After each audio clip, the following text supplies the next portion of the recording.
I went to this person who taught mathematics for IIT JEE and wanting to prepare for the JEE. He asked me my 10th class percentage and he said, "Ja, tumhare jaise logon ka to IIT mein nahi hota." Economists have such a huge fascination for this concept of equilibrium. I find that very strange, and that's why the term was coined, and I had used it in the 2018-19 economic survey, is the idea of a virtuous cycle. In fact, Kautilya says that in the Arthashastra that it is the bounden duty of the king to actually remove all obstacles to economic activity and and thereby create a fostering environment for economic activity. If you want to really learn something well, crash capsules are not going to help. You have to go through the full rigor of learning the thing yourself.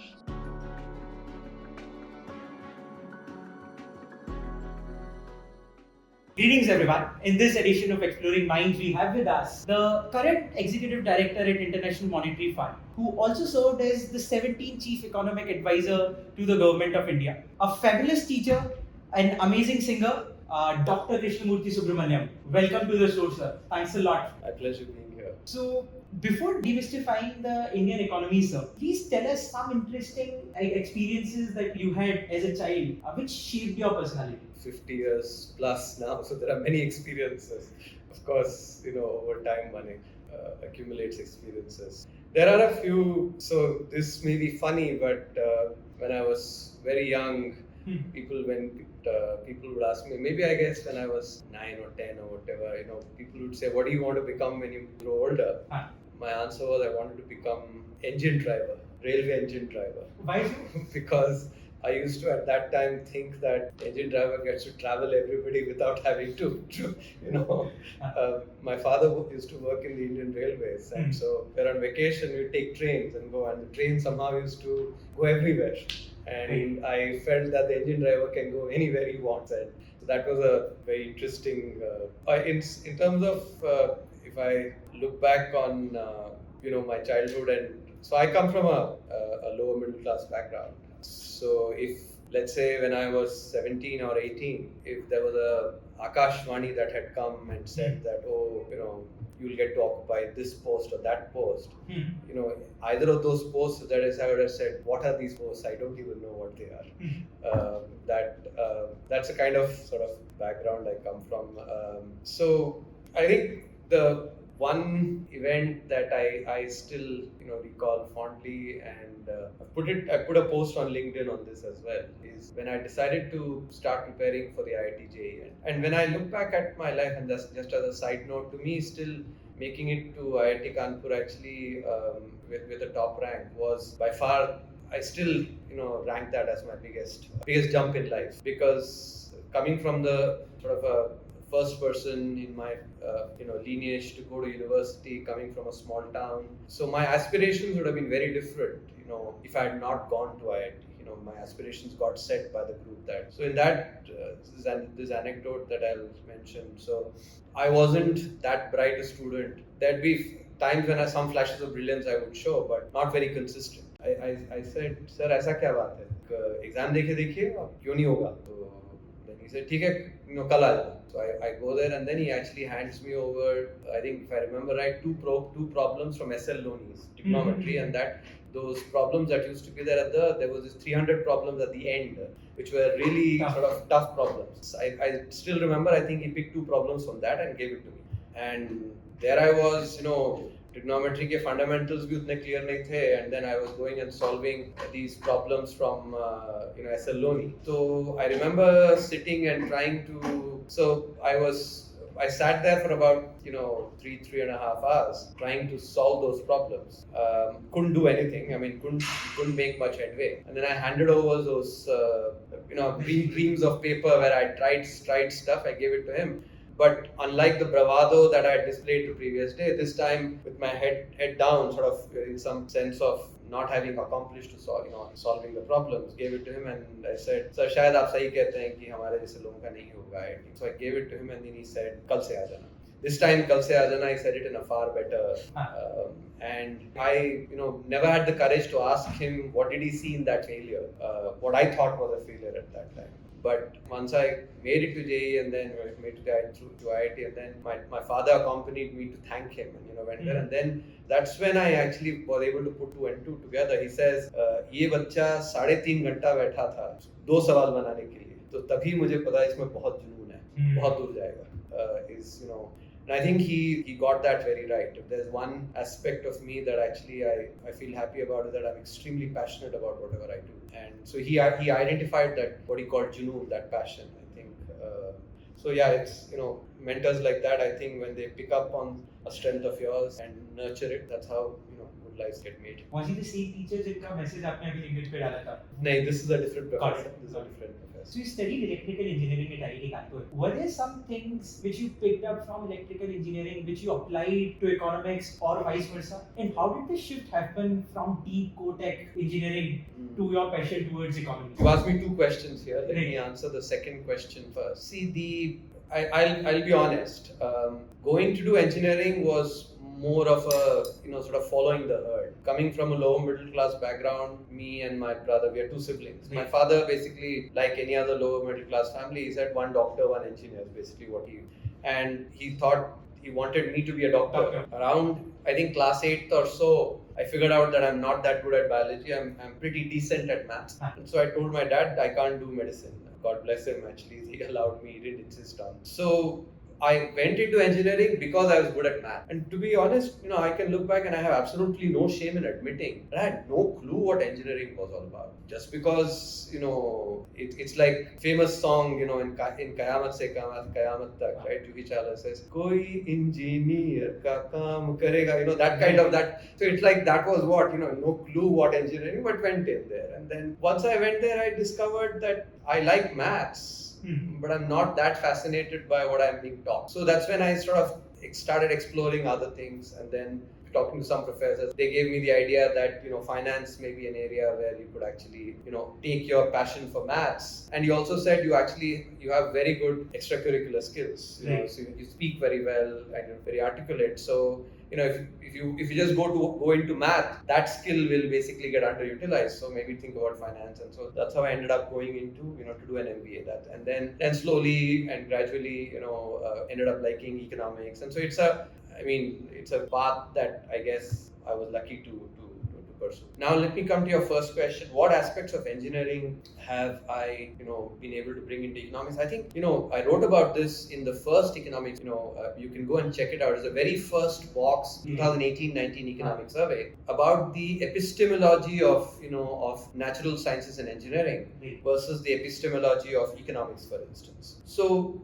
if you look at the natural sciences, engineering, etc., what people do, you observe the world and then you build a theory to explain phenomena, that you observe in the world. So in other words, theory is constructed to try and understand the world. In economics, and which is something that actually took me a while to understand, coming from natural sciences and engineering. In economics, we build models first, and models based on assumptions that, every individual is rational, there are representative agents, all very, very idealistic assumptions, which are not even, you can't even say that they're basically sort of, good ways to abstract reality. Every model eventually is, you are sort of toggling off some features of the reality in order to construct a model, because the reality is actually typically very, very rich and you don't want everything there. But some of these don't even make sense. And then, you build a theory, you get a prediction. And when that prediction does not explain or does not seem to fit the real world, economists go and call it a puzzle. And I was puzzled by the puzzles. Because, typically, and that's how the epistemology of every profession should proceed, which is that you are building models to understand the real world. In my opinion, actually, it's extremely arrogant to actually, call the real world a puzzle. What you're observing, built models that are basically sitting in ivory towers, which are not to really understand the real world, and then you go and call that real world a puzzle. I think it is if I may say so, it's the arrogance of the profession. So that is something which I actually found very sort of at dissonance. That's why among all professions, I guess, I can't claim to know all professions. So at least the ones that I've been deeply exposed to, I see far more puzzles in economics than in others. Because economics basically sits economists sit in ivory towers and make models, and when they don't, those models don't explain the real world, they go and call the real world a puzzle. So this is a part that I found, that was important learning for me, and therefore when I started thinking about the real world, I started sort of discovering that I don't want to rely as much on models, on economic models, because the economic models are oftentimes very poor, explanations of reality. For instance, I'll give you a very specific example.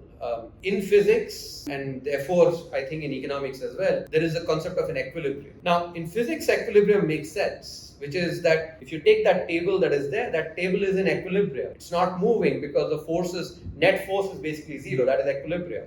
Or if you try to explain, for instance, if you have a glass bowl and you put marbles on it, right? The marbles sit there down, and that's the equilibrium. You move them up, they basically the forces bring. That's the equilibrium. But economic phenomena, and especially what we see in the real world, rarely are they in equilibrium. Things are changing, and yet economists have such a huge fascination for this concept of equilibrium. I find that very strange, and that's why the term was coined, and I had used it in the 2018-19 economic survey, is the idea of a virtuous cycle. So when you see oftentimes, because of the interdependencies, economies are not in equilibrium. They're actually in either sort of virtuous cycles that are moving very fast. If they're moving very fast, not moving as fast, maybe slower growth. And if they're actually sort of moving, maybe in a vicious cycle, then you get recessionary phenomena. They're not in equilibrium. So I think these are some aspects that actually I have been able to found fascinating and quite appealing about understanding the real world, from the natural sciences, from engineering, being able to take that to economics. In fact, for instance, a lot of the fascination with technology I have, it is because the engineer in me, and when I look at India today, the way we are using technology, it really gladdens my heart. Usually, at least I don't find as many people who come directly into economics being as fascinated by technology. But I guess, those who come from technology have to be fascinated by it. So once you did your MBA from IIM Calcutta, you went to Chicago Booth. So you did a double MBA from there? I actually went for my PhD. Apart from doing the PhD, I got an MBA as well. So wow. No, it's actually, there's nothing really wow about it, because the courses that you do for your PhD, they're actually at advanced levels. So the same courses that MBAs are doing, actually, you're doing it at a much more advanced level. You're reading all the papers. In the MBA class, those papers are basically distilled, summarized and distilled, and also distilled in a way that can, without the math, without oftentimes maybe some of the sort of the nuances are also taken out, and actually sort of more tailored to the MBA environment. Getting exposed to the same material, but through the papers, the research that basically in the PhD classes. So each one of those PhD classes actually, when you count them all, it basically gives you a super MBA in some sense. So. Got it. And a lot of folks have a dilemma of pursuing an MBA in India versus abroad, and you have done the both. Can you tell a fundamental difference between, and how is it different? Which one do you think is better in what terms? When I used to be at Chicago Booth, so the Indians in particular, who came to do an MBA at Chicago Booth, would desperately want an answer to this. Where they wanted basically to be, essentially there was, how do you compare us with those that go to the IIM? Was the answer they wanted. Right. Now, the answer that, like I am actually generally, frank and forthright. And the answer that I gave them actually did not please them very much. My assessment is that if you take the median person in one of the kind of, let's say, cohort that I went to, take the median person there, take his IQ, and take maybe the 90th percentile, at U Chicago, the IQ will be comparable. But so that's one part of the story. The other part, take the median person, at U Chicago or any of the top MBA schools there, take their interpersonal skills, their ability to articulate, their ability to convey the idea. Take the median person there at a U Chicago. That person's skills will actually be as good as the 90th percentile in the IIM. In other words, these people can actually do rigorous stuff very well. They may possibly be able to come up with ideas, etc. Being able to articulate that idea, now and the Indians there didn't like the answer because, sort of implicitly they were overweighting one aspect over another. But in reality, both are as important. Even if you're able to come up with spectacular ideas, but if you cannot go and explain those ideas to everybody, to people in a way that can, be understood very well, it's not. So both are complementary. I think that is the important. It's like left shoe and right shoe. You can't walk with one shoe. In a similar way, you have to have the ability to come up with good ideas, be able to rigorously sort of chisel out all the unnecessary parts and come up with the idea. But that's not enough. You have to be able to then communicate the idea, the power behind that idea as well. Both are equally. So in sum, therefore, I would say that folks in the IIMs and the MBA schools in India actually need to really, learn how to articulate better, how to, sort of explain ideas better. And I think some of the rigor may be something that may be useful in some of in imitating, what the Indian programs have. Why is this difference? What's causing this? Is it the education system? Is it the environment of not English being not their first language? Or what's the problem? No, so actually, see, I think language has nothing to do with thinking. Language is just a medium of expression, And as a side comment, I actually want to make this. In India, we have this perception that if you speak English well, you're really educated or you're very smart. No, there could be somebody else who actually may be speaking Hindi really well, but we tend to think that person is not educated or is not as smart. No, it's just another language. It's because of the brainwashing that we've had that it speaks English really well, and if possible, maybe in an accent that is more Western, more smarter. No, certainly not true. Language is just a medium of expression. Thinking is peel the layers of an onion. How many layers can you, or said differently, think about chess. The really good chess players can actually think through the various different permutation combinations, not just for one or two moves, but maybe 3, 4, 5 moves, which is I play, then the possibilities. Let's say if you just do this, 4 possibilities for every move, let's say, right? With just 4 combinations, you're looking at 4 to the power 4, and that's as you can see, that's 2 to the power 8, which is basically 526. So about 500 combinations are actually being able to work. That is rigor in being able to. In contrast, if you basically say, okay, my move and then the other, you're basically able to. So if you're able to only handle beyond 4, you don't have the brain power to be able to process. Right. That is not rigor, right? That's what I think is important. How many layers can you peel? Which is, you have a hypothesis. Challenge comes to that hypothesis. Can you defend that challenge? Then, to defend that challenge, you put an argument. Can you defend that argument? And so on and so on. Basically, the first principle is thinking. Exactly. You said it. In fact, thinking from ab initio. Can you? And that is what rigor is. And I think we have to. I will be honest enough to say that we in India have, for various reasons, historical reasons, have sort of tended to equate smartness with the ability to communicate in a language. There's nothing to. There are people who are as felicitous in another language, and possibly not in English, but they're equally smart. And so, how did you meet the former governor of RBI, Mr. Raghuram Rajan? He was your PhD supervisor. What was your first interaction with him? Actually, he was a professor at the University of Chicago, and I had the privilege of writing to him when I was applying for PhD. One of his batchmates from IIM Ahmedabad by the name Nachiket Moore, actually, used to work with ICICI. He had actually written my letter of recommendation, and through him I had gotten in touch with Raghu, and Raghu was very kind enough, very kind to actually give time even then, and sort of laid out what are the pros and cons of different places, and I actually happened to choose to go to Chicago. My first interaction with him actually is something that I remember. I was in his office, had gone, I think maybe within a week or so of maybe 10 days, if my memory serves right, maybe just within 2 weeks. And a few things that he said, I think stuck, really sort of remained still etched in my memory.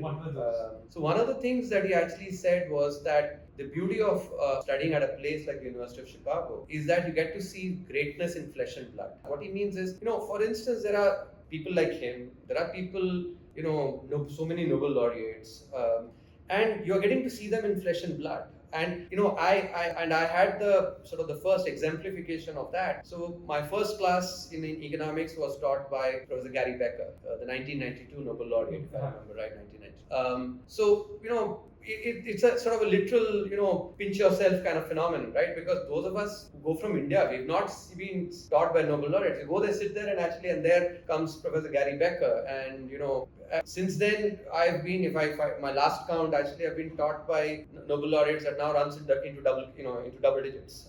So now you see that person, and then you see greatness in flesh and blood. Now, so that's the part that what Raghu said.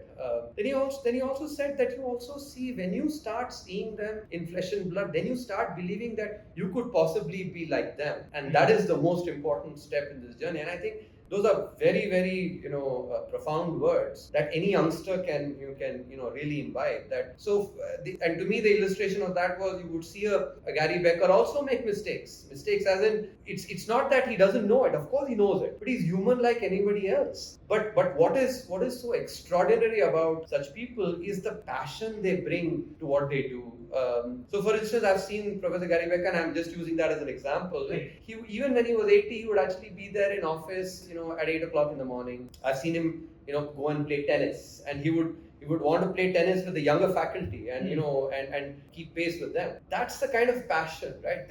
These are extraordinary, human beings. They're extraordinary because of the extraordinary passion that they bring, that to what they do.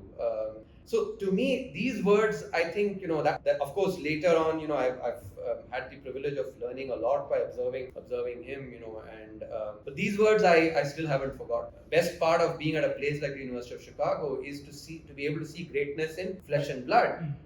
But then being able to see greatness in flesh and blood, you start believing you can be also like that, and that is the most important step. It's that self-belief. My father used to say this in a very different way. This aspect. He would say that in the race of life, if you don't put money on yourself, no one else will. It's the same thing, that when you start seeing greatness and start thinking, oh yeah, if I bring the same kind of passion, I can possibly be as good as well. And as they say, if you aim for the sky, or at least land on the ceiling. Wow. Two things. Number one, so you were able to get access to these Nobel laureates because you were there at Chicago. What do you think? What will it take for India to create a university like this, where Nobel laureates are? Because it's most of the Nobel laureates are in the West. So how can we bring that greatness from the West in India? See, this is a very a question that requires a very nuanced answer. I don't know whether I'll be able to do full justice to this, which is, so I'm someone who actually likes, appreciating the good in everybody. Whether it is the good in a person or the good in a country. What I don't like though is saying that, all the greatness is only with the West. As you saw me, I've benefited. I admire, a lot of good things that I've seen there. But this sort of color with which, when we look at saying everything is only, all the greatness is there, is something that I don't subscribe. For instance, now there's a lot of, there are many books coming in, which there have been, so many great ideas, so many great people that India has produced. It's, after, and I don't know if you've if you go and check the 2019-20 economic survey, which I had the privilege to write, I remember putting the first chart as in Anglo Madison's, work. Up until 1750-80, India accounted for consistently, at least 1/3 of world's GDP. Right. 1/3 of world's GDP, and that's, we showed that. Now, that kind of, of economic prosperity did not come about without enough great ideas. It's of course, since then, and that's the history that we've been taught, that many of these, oftentimes not enough about our own, and it's not, by the way, trying to be a Luddite by saying that, everything about the past is basically something that is great. Essence is, no, we have to have enough self-confidence in ourselves. As I just said, earlier, this is giving my example of my father's words, and then, my teacher's words as well, is that if you keep, sort of saying, oh, somebody else is great, that we were never great, then that self-confidence can never come. So it is important, therefore, to understand and appreciate that there is a phenomenon, of through which greatness builds, and that now I'm coming to the question that you asked me, which is how do we, it has to be a culture of really, respecting merit. It's a culture of, it is not a culture of basically just, paying obeisance to one individual, one family. That is not the culture that will basically, get us back to that, it has to be one which is, where we really respect merit.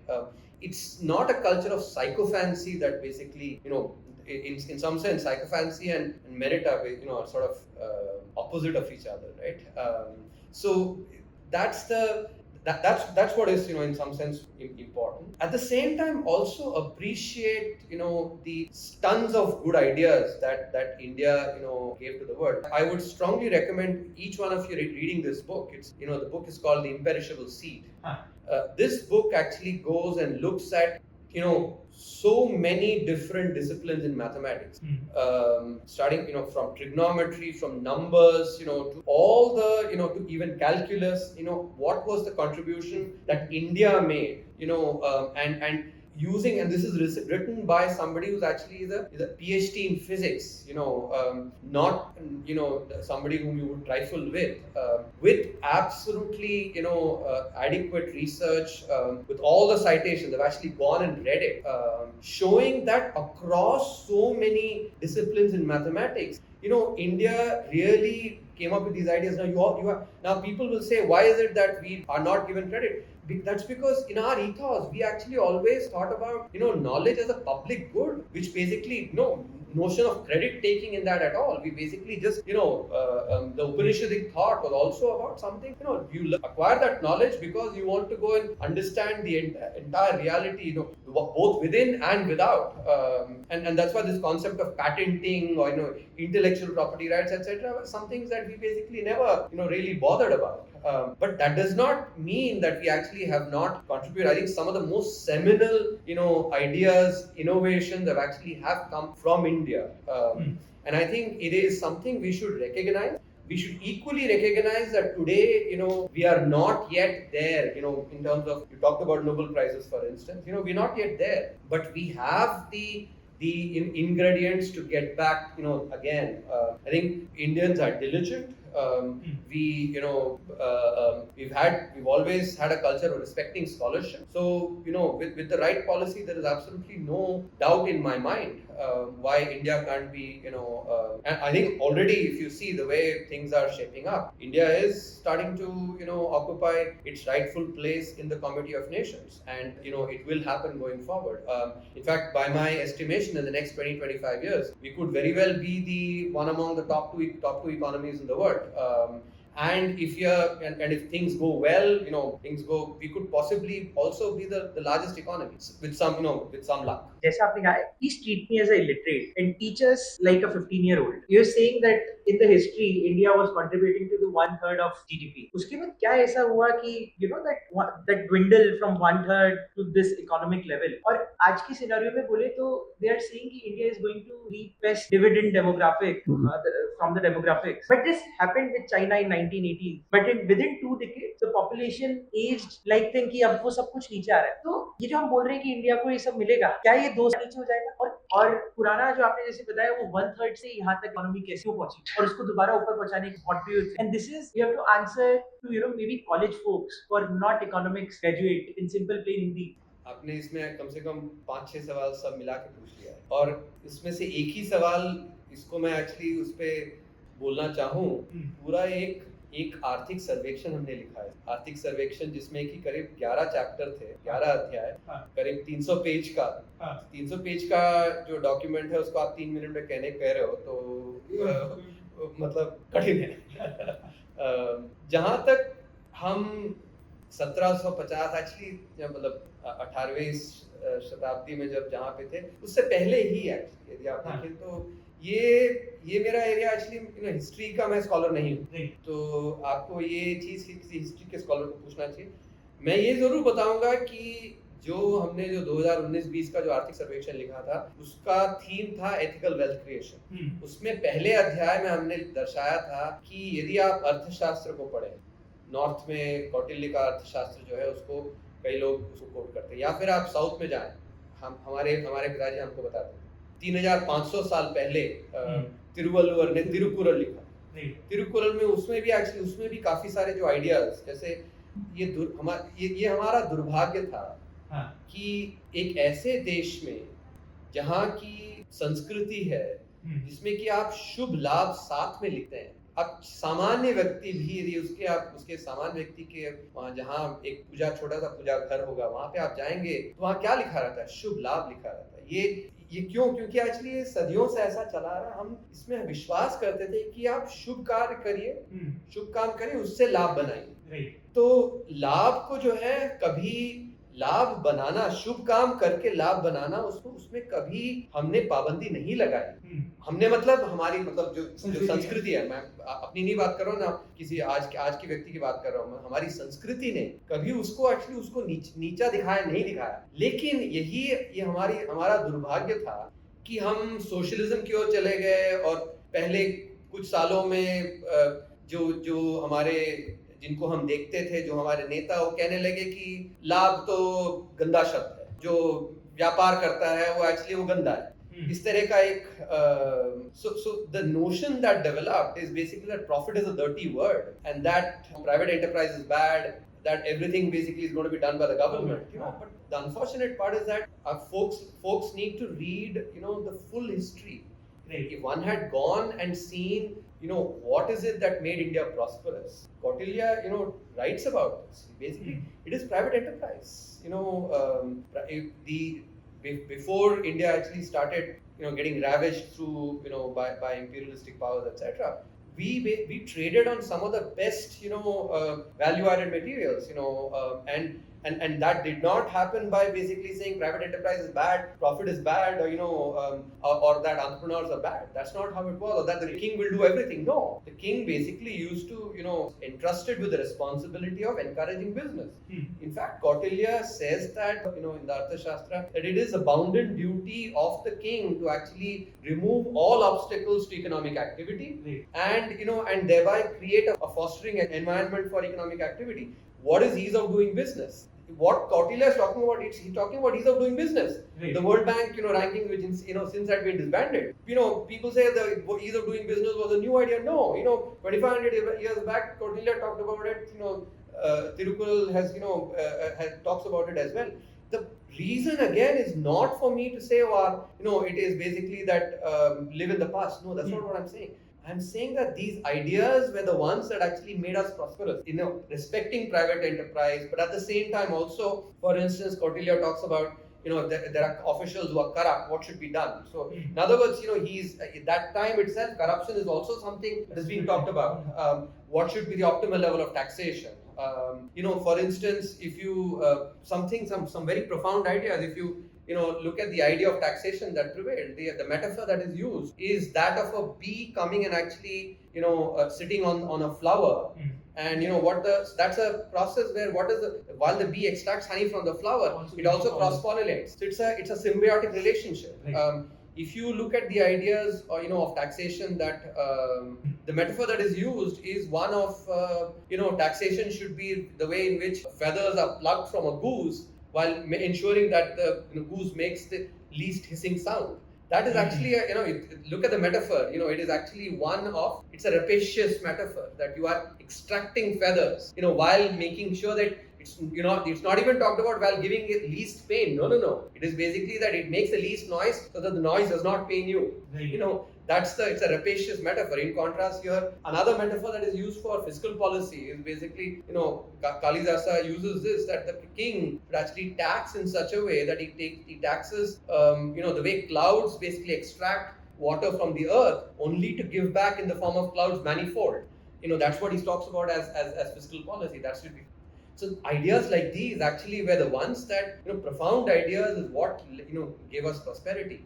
And I think that is what, so, you know, going back to those roots, thinking about ethical wealth creation, not, you know, wealth creation by any means, but ethical wealth creation. That idea of, you know, of shubh labh, that, you know, do good, which that doesn't mean that you basically go and, you know, you make profit and you pollute the environment. No, that is not, वो शुभ लाभ नहीं है, वो आप अशुभ करके आप लाभ कर रहे हो, right? या फिर it's not about actually, you know, that I don't care about profit at all, you know, basically any taxpayers' money is invested somewhere and actually it is, you know, loss making. No, you know, that is basically वो तो शुभ हानि हो गया, शुभ लाभ नहीं हुआ. So this, going back to that idea of ethical wealth creation, is what India needs to actually do, and India is already starting to do now in order to become prosperous. Give some examples of ethical wealth creation which you admire, which you like the most. So, I had the privilege of being on the board of Bandhan Bank. Bandhan Bank, does microfinance.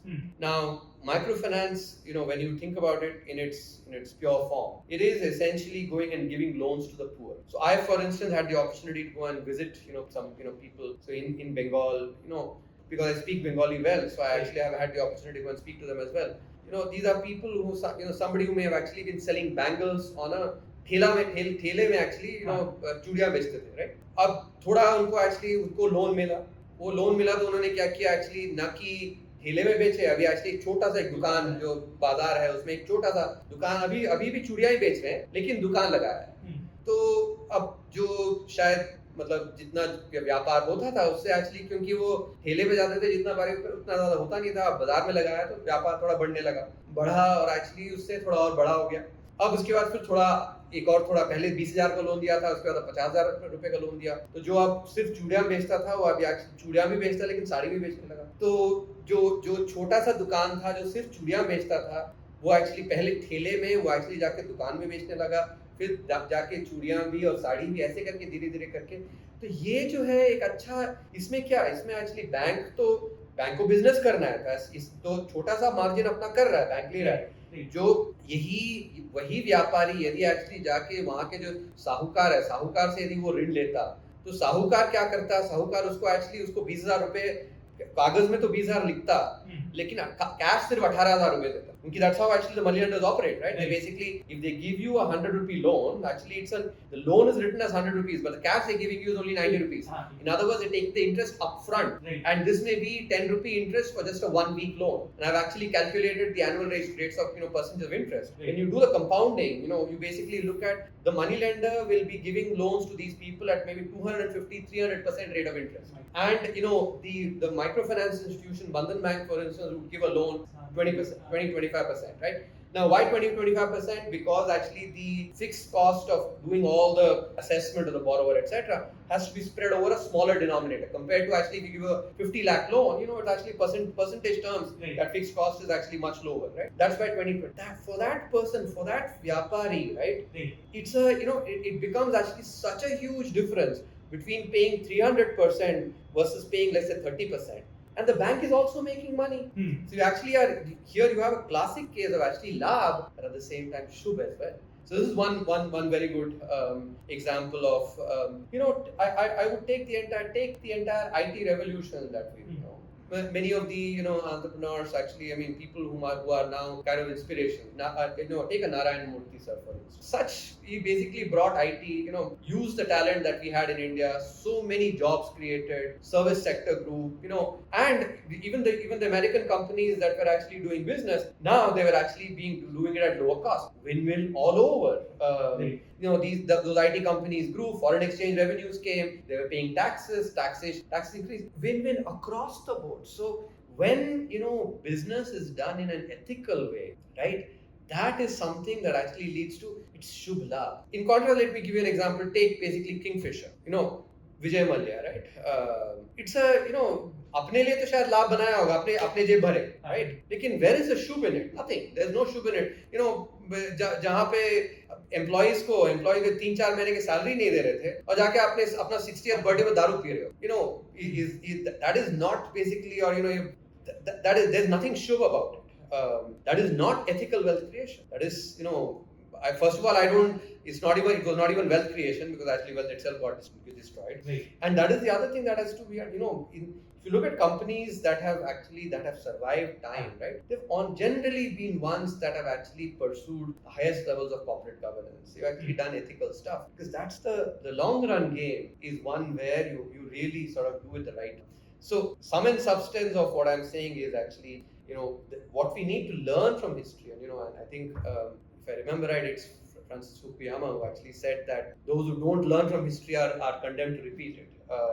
And so, the right learning from our history is that we have actually, by enabling private enterprise, we were really prosperous and did it in a sustainable manner. Things that are really important today. That's the learning for us from history that we need to incorporate into today. Those who don't know, you are serving as one of the on the board of Bandhan Bank. What kind of decisions generally do you take on a board of a bigger bank like Bandhan? The way governance works is that there's management. Management does the day-to-day decision making, etc. The board of a firm is basically entrusted with some of the most important strategic decisions. Right. Management presents the strategic decisions and the board approves it. Only after the board approves it can the management go in. So I was an independent director on the board, which means that the definition of an independent director is that you need to be giving independent views even if management does not like some of those views. That is what is the responsibility of. That's what I had the opportunity to do. You were the 17th chief economic advisor to the government of India. Tell us, for the people who don't know, what is the priority of a CEA, and how was the feeling when you were at that position? Feeling is a relation, of course. It's the opportunity to contribute to the nation, and to me it was given my own faith, especially to be able to contribute during a once in a century pandemic. For me, it was not an opportunity of a lifetime; it was an opportunity of lifetime. Practicing Hindu, I believe in previous lives and afterlife, and so that's why I'm saying that to me, at such a difficult time for the world and for the country to have had the opportunity to contribute. I view that as an opportunity of lifetimes. Felt incredibly privileged to have that opportunity. In terms of what is the priority, the nation is the priority. Right. One thing that you actually basically wrote the Indian Economic Survey of 2018-19. I wrote 3 economic surveys. Wow. What goes into writing an economic survey, and for students, what does it mean? What is the survey, and what goes into this? So tell us something about vaccine. A lot goes into it. So I brought in the idea of every economic survey having a theme to it. My predecessors wrote economic surveys as well. There would be disparate chapters that they would write on different, but for having maximum impact, wanted to write each survey on a particular theme. So for instance, the 2018-19 economic survey was, the theme was laying the strategic blueprint for India to become a $5 trillion economy. So each of those 11 chapters that were there were basically a cogent whole, in laying out the path for the sort of the macroeconomic path. The second survey I wrote, I already talked about it. It was about ethical wealth creation. So the set of 11 chapters, all of those were basically about communicating the idea that ethical wealth creation is the model that India needs to implement in order to actually become a prosperous country. That meant less government intervention. That was one of the chapters. Meant respecting wealth creators. That meant respecting entrepreneurship. That also meant on trade, for instance. One of the chapters was on trade. One chapter was on privatization, enabling private enterprise, similarly, and then financial sector, focusing on inflation, the Thalinomics chapter. So all these 11 chapters actually became a part of a cogent, conceptualized as a whole that contributed to that theme. Similarly, the last one that I wrote, the 2020-21 economic survey was the post-COVID economy. Right. So here again, all the chapters collectively, and I'm talking about volume 1 here. So given that this is how I thought about the survey. So the first thing that would start is basically, which would start about 5-6 months before, is in my own mind, trying to basically identify a theme that is important enough and at the same time relevant as well in other words, it's important so that actually what one writes is not something that has value just that year or maybe a few years, but has value down the line as well. That was the first step really to then after having identified the theme, then thinking about what are the pieces that will go into the theme, different pieces. Then there's a lot of research that goes into so allocate the research to different people in the team. In some ways, I would say that I would be simultaneously writing 10 or 11 research papers simultaneously, and eventually it is basically sort of I'm responsible for what goes in because I'm entrusted with that responsibility. Actually, I have to share this thing that in reality, it wouldn't start with just 11 ideas. It would start with 15, 16 ideas. Then you have to bring 15, 16 ideas, or maybe and some of those even I would have to discard, saying because they were not up to the shape that I wanted to to sort of for it to go into final print.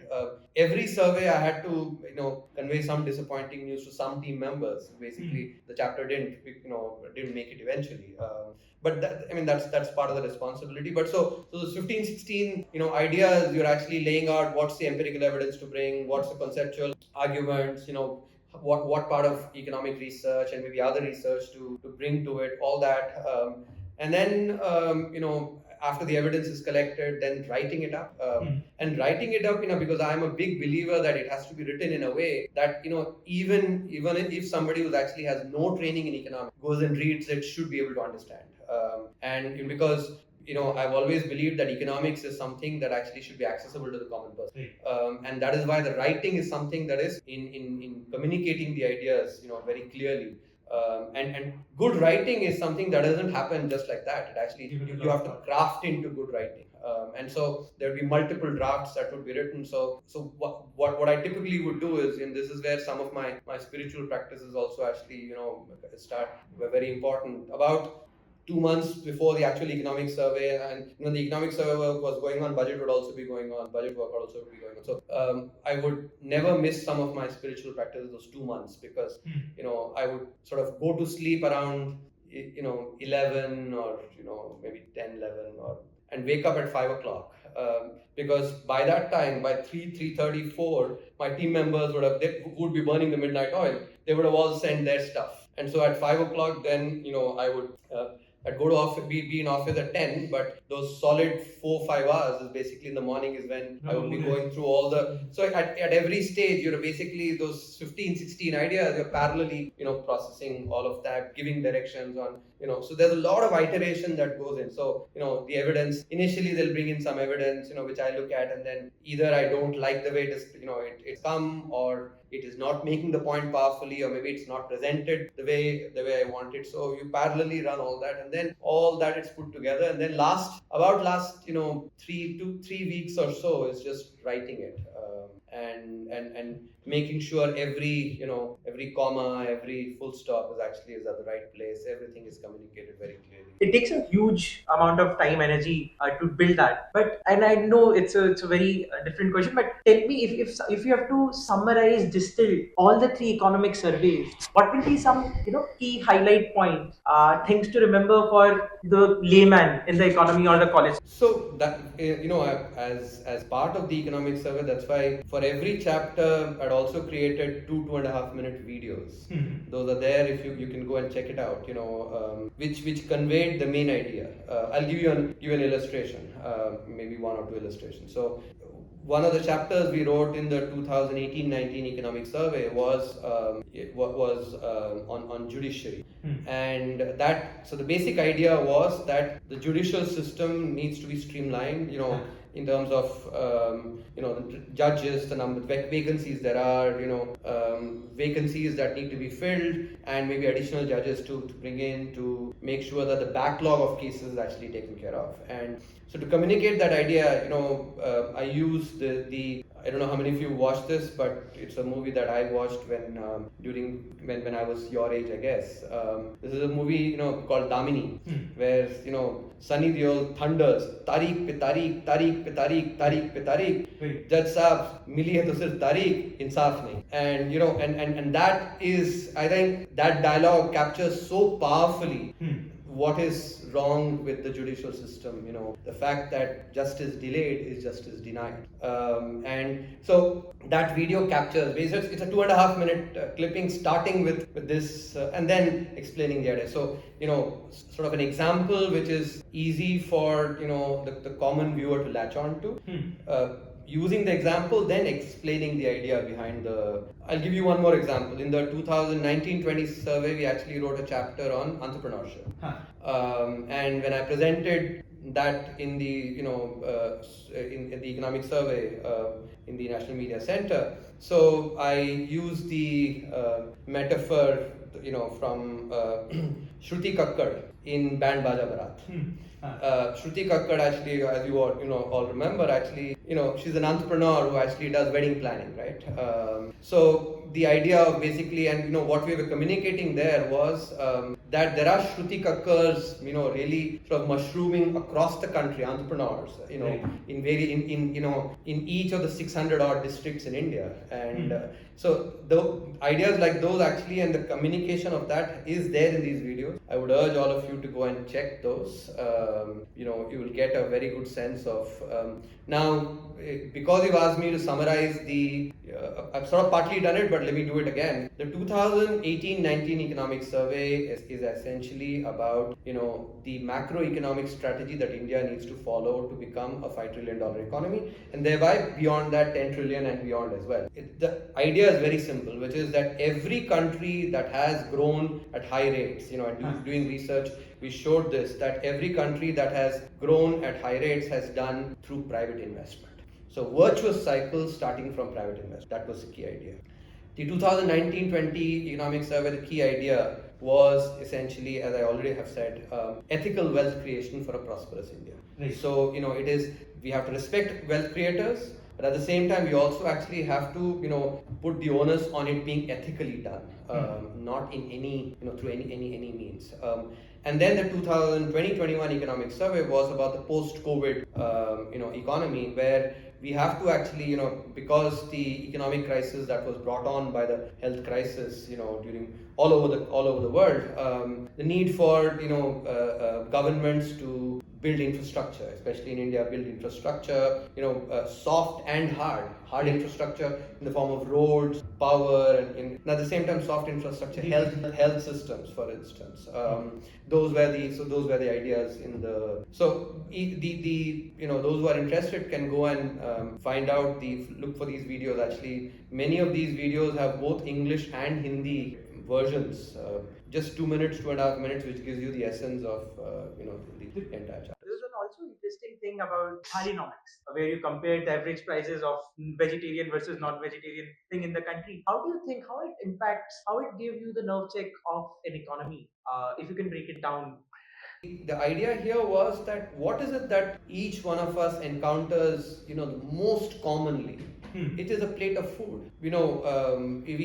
If you think about it, maybe our sort of clothes, we wear it once a day possibly, right? But food typically we encounter thrice. So nothing more common than just a plate of food. And to convey the idea of how inflation is basically manifesting in the economy, to basically capture what is the price of a plate of food, be it a vegetarian thali or a non-vegetarian thali. But because India is such a rich, diverse country, the thalis are different across, different parts. In the north, for instance, you may have actually roti and maybe dal and sabji, right? शायद 4 रोटी होंगे, एक कटोरी दाल होगा, थोड़ा सब्जी होगा, वो आपका एक प्लेट बन गया. यदि आप साउथ में जाएंगे, जैसे हम लोग खाएंगे, actually my mother tongue is Tamil, right? So मैं यदि मेरा लंच खाऊंगा तो मैं क्या रहेगा उसमें? एक्चुअली थोड़ा चावल रहेगा, चावल के साथ थोड़ा सांबार रहेगा और एक सब्जी होगी और थोड़ा दही होगा. क्योंकि जो हमारी खान पान है इतनी विविध है और हर राज्य में अलग अलग तरह का खान पान होता है. आप गुजरात में जाओगे तो आप एक्चुअली वहां पे अलग होगा. तो इसीलिए what we did was that for every state, given the thali that state has, the vegetarian thali and the non-vegetarian thali, we basically took the ingredients, what is, and thereby how much does it take to actually to make the thali. So that's the way to. So if you just track the price of a thali, you basically get to see, the most common way in which you are encountering economics in some way, which is that how has the price of the thali changed. And it's been very sort of pleasing, I must say, that now in parliamentary debates as well, parliamentarians mention Thalinomics. I've seen that there is media articles, of course, many of them. Even recently, I saw rating agencies report also, using Thalinomics. So that idea has actually gotten very nicely mainstreamed, and I guess it is because it is so pervasive, a plate of thali. Right. And that was the idea. Coming to your current role at the IMF, what exactly do you do at being an executive director and representing India at the International Monetary Fund? What are some of the priorities, and how do you think this role can impact? How impactful do you think this role is in shaping and the policy making of a country? Not of a country. That's why. See, I think so. My answer starts from the question itself. The International Monetary Fund is basically has almost 200 countries, and so the International Monetary Fund is not about a country. Basically, it forms the role of the lender of last resort. And in performing that role of lender of last resort, it also has to track the economies of each of the member countries. Right. Close to 200 countries are represented on the IMF executive board. Now, sort of circle back to the conversation that we had about me being on the Bandhan Bank board. When you asked me what's the role of the board, there the board is, as I said, it basically management makes the day-to-day decisions, and only strategic decisions are brought to the board, right? But this board, IMF board, is an executive board, which means that actually every decision that is taken by the management has to be approved by the. There's another what is called a governing board that meets once in a year, I guess, or which basically lays down some governing principles and governing. But the executive board is the one is in some sense actually the all the decisions have to be approved by the executive board. The executive board has 24 members, who collectively represent the entire collection of members of the International Monetary Fund. And within that, I am representing not only India, but I'm representing 4 countries: India, Bangladesh, Sri Lanka, and Bhutan. So you are kind of having a 30,000 feet view of all the economies of these nations. Can you break down what's happening in the world economy? There are a lot of thoughts about debt is increasing, stuff like that. Yeah. But if you have to break down. So you're again asking me questions which I can give a 4-hour lecture on, but to sort of crux it in 4 minutes. So one of the aspects that the world economy is now grappling with is debt distress. The fact that many countries are actually in debt distress, and that is something that the fund is working on. I had the privilege of two of the member countries, Bangladesh and Sri Lanka. As immediately after I took over, I had to actually navigate the aid package given by the IMF to these 2 countries. So because they were actually going through economic difficulties. No, Pakistan is not part of my portfolio. I said Bangladesh and Sri Lanka. Got it. So again, to repeat, so that there is no misinformation here. I am in charge of India, Bangladesh, Sri Lanka, and Bhutan, not the countries that you erroneously mentioned. Bangladesh and Sri Lanka were the ones that I had the privilege of working with in bringing IMF aid to them. So that's of course something that gave me a lot of satisfaction in contributing. At the same time, also working on policies that now affect the entire global economy, like debt distress, phenomenal inflation, for instance. The global economy is facing very high inflation and anemic growth as well. These are things that the fund essentially works on. And so it's as it so happened, I was lucky enough to be government at a time when there was a lot of contribution to make here as well, to be in a similar situation, which I feel very happy about. Correct me if I'm not, IMF is last resort for any country to take loans. So पहली बात ये सारा पैसा आता कहाँ से? क्योंकि अगर country से अगर कोई लोन लेता है तो the government can print money, but IMF के पास पैसा कैसे आता है? Second thing is, so IMF का काम सिर्फ lending करना होता है, या जैसे for example they say कि China is doing creating a lot of debt traps for these smaller countries. Do you think IMF also has a role to stop those negative forces, make sure that these countries are not going into a debt trap, and how do you do that? IMF is not the economic policeman of the world. Okay. Let me make it very clear. It's a lender of the last resort. And in the process of being the lender of the last resort, it has to keep doing surveillance of the economies, so that it sees how things are going. It can anticipate problems even before they come. But oftentimes in practice, it doesn't happen. The loan ends up going, when the country is in trouble, when the country comes to IMF for aid. The fund essentially deals with issues that are, of member countries and broader global phenomena. And that's what is basically all that comes with the mandate, of being the leader.